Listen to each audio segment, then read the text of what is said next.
Hello to the fellas and the ladies. I'm still doing TIFF's happening still. I'm still reviewing the movies for TIFF. I got a couple more and then I'm done forever. Then I'm gonna go die even. If you want a little bit more of my thoughts on some movies, not just TIFF, but just overall, go on bitesizebreakdown.com. I cover TIFF not just for the channel, but also mainly for them. So, you know, we mean a lot if you guys went on there and give a little ready. Next film I will be reviewing is The Fire Inside, the directorial debut of Rachel Morrison, and also written by Barry Jenkins. And this one follows the sports biopic trajectory of Clarissa Shields, who was a boxer for the Olympics, also known as T-Rex. But more notably than that, while it does show her rise, it also very much puts an emphasis on the relationship she had with her coach. So I saw this at TIFF right after I saw the movie Unstoppable, which was, I'm not going to review for the channel, but it's, you know, a basic fucking sports biopic. Similarly, it's about fighting. This one's more about wrestling,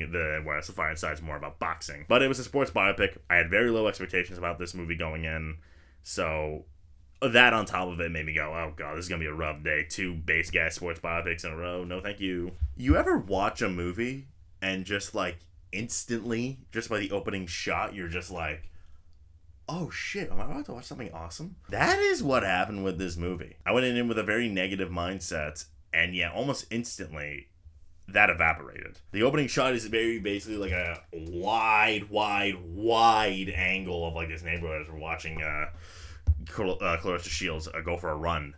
And it looked really fucking good. And from that point on, I was just like, wait, is this movie kind of fire? And it was. It kind of hit. No, I'm realizing these are puns. This is the directorial debut of Rachel Morrison, and it's kind of clear to me how she kind of took influence from the, because she is a cinematographer. As a cinematographer, she's worked with people like Ryan Coogler and, Dee Reese, all very competent directors. And it's very clear to me that she learned a lot from those directors. Execution is kind of everything, and this movie kind of shows that. Because the tropes are in there in the first half of this movie. She's in a struggling home. She's just trying to make it to the top. They want her to not be herself. It does go a lot of those routes, but there's something so elevated about it.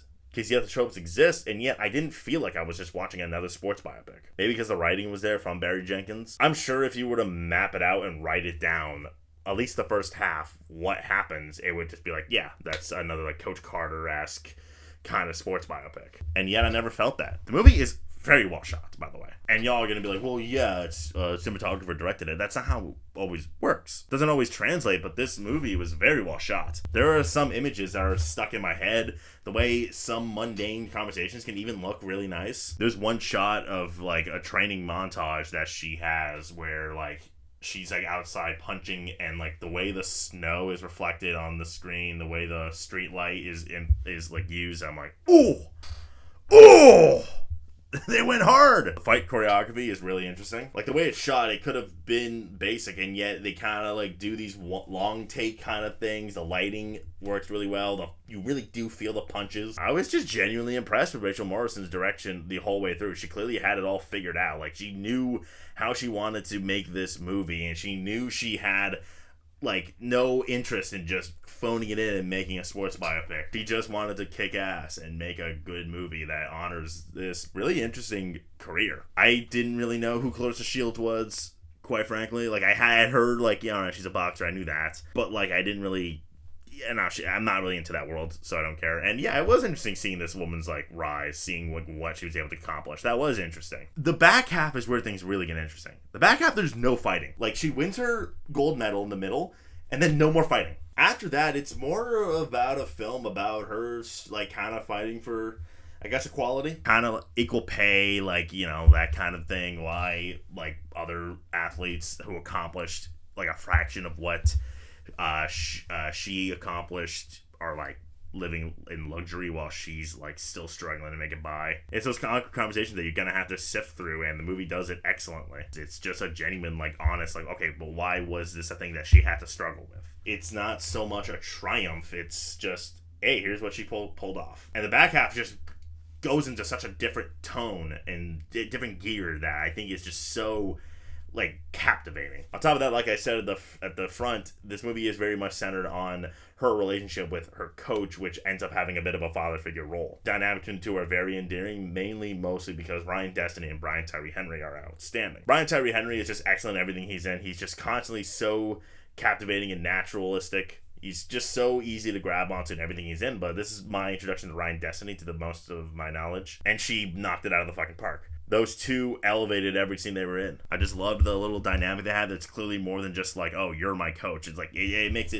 makes no mistake that that's the case, and I really loved watching it. It's very endearing. And they did a lot in this back half, watching how they crumble, watching how they build themselves back up, watching this mentor kind of bond sort of like kind of be like, all right, she doesn't really need that anymore in her life, and how that affects him. I'm not saying anything about this movie is groundbreaking, but it was very fascinating to watch, especially in the back half when you are kind of like, oh yeah, Barry Jenkins wrote this. I think a lot of what you will like about this movie is a testament to Rachel Morrison. It is kind of awesome how like she made the transition from just a cinematographer to director like almost seamlessly. The Violent Side may have some of the tropes you'd expect from the genre in the first half, but Rachel Morrison's deft direction and the striking cinematography elevate the material, and by the back half it takes on something wholly new and worthwhile, anchored by two excellent performances by Ryan Destiny and Brian Tyree Henry. And I'm going to give this 8 Brian Tyree Henrys out of 10.